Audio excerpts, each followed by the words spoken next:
هو ليه الناس بتروح على مدينة نيويورك؟ اشمعنى مع ان فيها مشاكل كتيرة؟ تيجي نشوف مع بعض.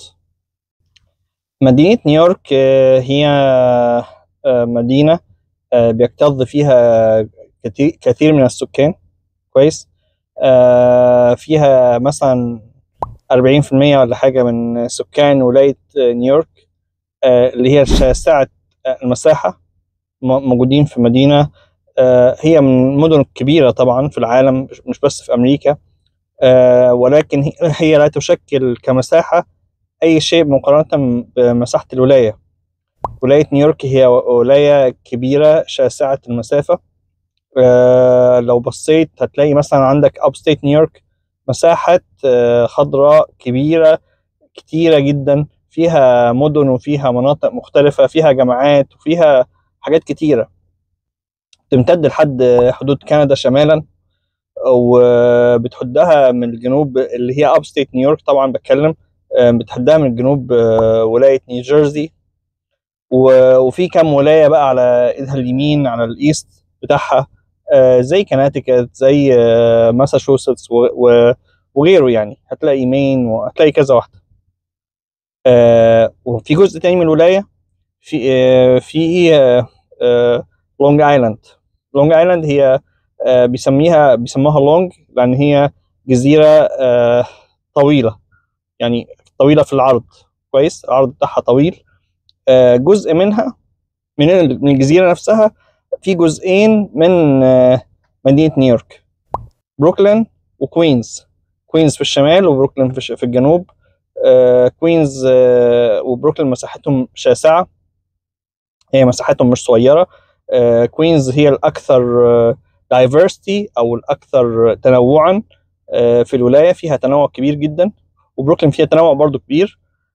وفي عندك منهاتن، وهي اللي بيتقال عليها دايما السيتي او المدينه نفسها، اللي فيها اغلب البيزنس، اغلب الشغل، اغلب الحياه كلها. وفي شمال منهاتن هتلاقي برانكس، وفي الجنوب هتلاقي ستاتن ايلاند. فهم 5 مناطق يشكلوا مدينة نيويورك. تمام. طب ليه الناس بقى بتروح نيويورك؟ الناس بتروح نيويورك لأسباب كتيرة، من ضمنها الشغل، لأن في فرص عمل كتير. من ضمنها إن سهل أي حد يروح ياخد تأمين مجاني يقدم عليه وياخده، حاجة تبع الميديكيد. اسهل مكان يعني هي وكاليفورنيا. كاليفورنيا عندهم حاجه بيسموها ميديكال، ومدينه نيويورك هم اسهل مكانين تقدر تاخد فيهم التامين دوت. وفي مساعدات بتعملها المدينه كل فتره باشكال مختلفه للناس. في حاجات بتبقى فيدراليه وفي حاجات بتبقى محليه، بس ده بيشجع ناس كتير تروح عليها، لان مشكله التامين الصحي هنا مشكله كبيره، لان التامين الصحي غالي. لو رحت حته ما فيهاش تامين صحي مشكله.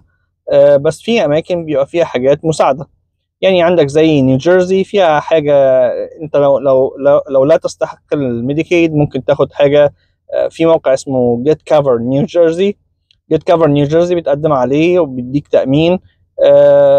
جزء كبير من التكلفه بتاعته بتتحمله، يعني من التاك، يعني بيتحسب تاكس كريدت ليك وبتتحمله الولايه، وانت بتدفع فروق بسيطه يعني، فبتبقى ماشي الحال. بس هو الميديكيد اسهل في نيويورك وبيطلع على طول. الحاجات التانية بتاخد اجراءات، تاخد وقت. تمام. حاجات تانية ان الدايفرستي او التنوع في مدينه نيويورك كبير، والمطاعم واشكال الحياه فيها اكتر بكتير من مناطق تانية. تلاقي مطاعم من كل مكان في العالم بمختلف الجودات، بمختلف الاسعار، بمختلف الاشكال. اي حاجه انت عايزها هتلاقيها هناك. عايز تلاقي مطعم مثلا مصري هتلاقي، لبناني هتلاقي، يمني هتلاقي، من اي شكل.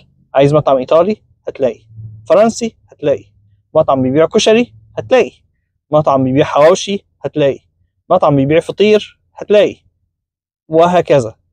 انواع السمك، انواع الاكل باشكاله. في اشكال الحياه مختلفه، في حركه كبيره. تلاقي قهاوي عربي، تلاقي ناس بتتكلم عربي لو انت عربي. او لو انت من جنسيه تانية هتلاقي برضه. عشان كده ناس كتيره بتفضل تروح على هناك. فرص الشغل كتيره بس قلت بشكل كبير بسبب المهاجرين غير الشرعيين اللي جم اللي بعتتهم تكساس بعد ما دخلوا على الحدود من الجنوب، من المكسيك، دخلوا لامريكا. فاثرت بشكل كبير على شغل الولايه، لان هو الناس جايه ما عندهاش اي حاجه فبتضطر تشتغل باي حاجه، فبقوا ياخدوا اجور ضعيفه. اثرت على دخل الناس وعلى فرص العمل للناس. هل الموضوع ده هيستمر؟ المدينه بيحصل فيها مشاكل كتيره كل فتره وشويه بتتعدل. انا جيت امريكا تقريبا من 10 سنين، جيت على مدينه نيويورك، عشت فيها قرب ال7 سنين. لما جيت مش زي ما مشيت. لما جيت كانت احسن، كانت امن، وكانت انظف والطف. لما مشيت بقتش نفس القصه. اتمنى ان هي ترجع تاني.